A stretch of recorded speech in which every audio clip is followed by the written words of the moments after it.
Talk na sa tama ka barangay. Real talk ni, bato-bato sa langit. Nay uban kinasing-kasing nga mamasko.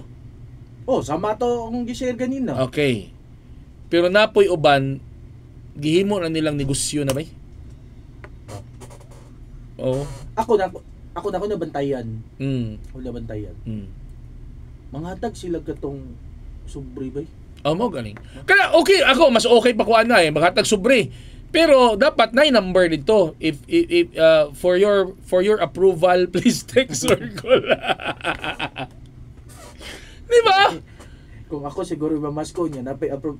Hibay kay kamo mamaskuhay out there. Hunaon ninyo nga dili lang kamo ang namasko ana nga balay.